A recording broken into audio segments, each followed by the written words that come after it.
Welcome back to Friday 5, quick questions, quick answers. I'm here with my friend Liam Smith. Hello. And we've got a great backdrop of some iconic buildings in the city, including 22 Bishopsgate, which I'm very fortunate and grateful to play a small role in launching that building. Liam, question for you, speaking of building launches.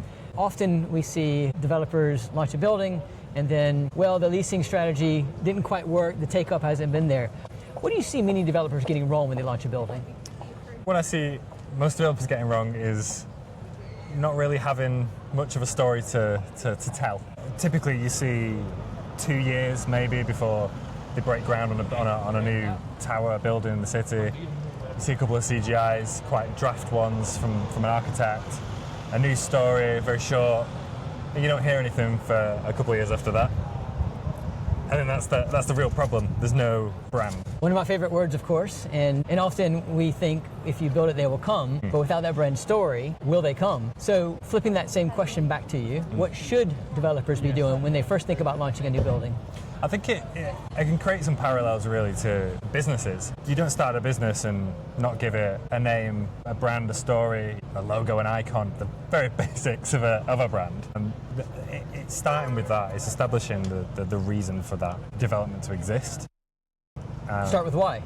Start with the why. Always start with the why. Start with the why and then lead on to the what. What is it? How does it sit within, firstly, like geographically? A great example is 22 Bishopsgate. And effectively any tall building in London, it's a huge face of the city, and it's going to be. There's going to be a reason behind that and a rationale. And the reason 22 Bishopsgate works so well because everyone knows it's called 22 Bishopsgate. There's a story around it. I'm glad you said that, story around it, and there needs to be a story around a brand because you think about 22 Bishopsgate, we can name any building, call it its address, but an iconic building like this, it's not just an address. And so how do you tell that story so that people know that address as a brand, or maybe it's not the address, maybe it's the name of the building that becomes the brand. How do you tell that story? How many people could you fit in 22 Bishopsgate? Thousands?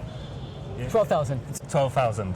It's a small town, and a small town isn't isolated. A small town will have a community. It will have a set of cultures, a set of diverse cultures, working patterns and living patterns and amenities, and that's a lot to tell. And so you need to start early, I think. That's where we don't see that. And then to take people on a journey, it's building experiences. Totally buy it. Journey. We get excited about something, we want to go see it in person, we understand who it's for, we understand it's for me, I'm bought in. What does that journey look like? How do I go from hearing about this new building to deciding I want to be there? Content plays a huge part, and that tends to be very, very top of funnel for businesses, but we're in a attention society. It's everything we see every day. How many TikToks do you see a day? LinkedIn posts, how many things distract you in your life, you found everything like that. You only have a really short amount of time to capture someone's attention, and then to actually inspire them is something beyond that. So once you've got your market, you can start building some real content that tells that real story. And for something as big as this, you need a strategy that encompasses all of that content, all of that storytelling over a number of years, from when you agree this is going to happen, and we know why, so we've done that bit, but how are we going to tell that story along the way? So, and then when it gets to the point of like pre-lets, when we're talking to potential occupiers, talking from a commercial workspace point of view, they know what they're getting into. They know why they're there, they know the story, they know what, they want to be there at that point, rather than what we've seen, which is doing outbound reach. It's like, oh look, we've got this, and yeah, but I don't care. What does it mean to me? So start with why. Know who you're serving, build a story around why you matter. You build that brand, you build that experience, people want to be there. Yeah. You start sounding like the co-working industry right now to me. So I'm just, big shout out to my co-working friends, but co-working industry, we get brand. This is what brand matters. I say this a lot.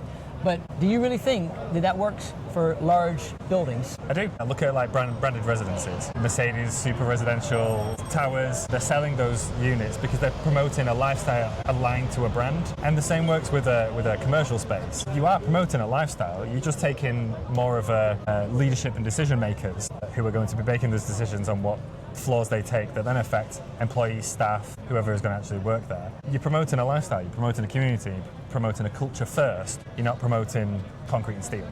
Well, there you have it, ladies and gentlemen. Brand matters in commercial real estate. You hear it on my podcast, you hear it here on today's Friday 5. Thanks, Liam. Really appreciate it. That's Caleb. Thank you for tuning in. Until next week, take care of yourself.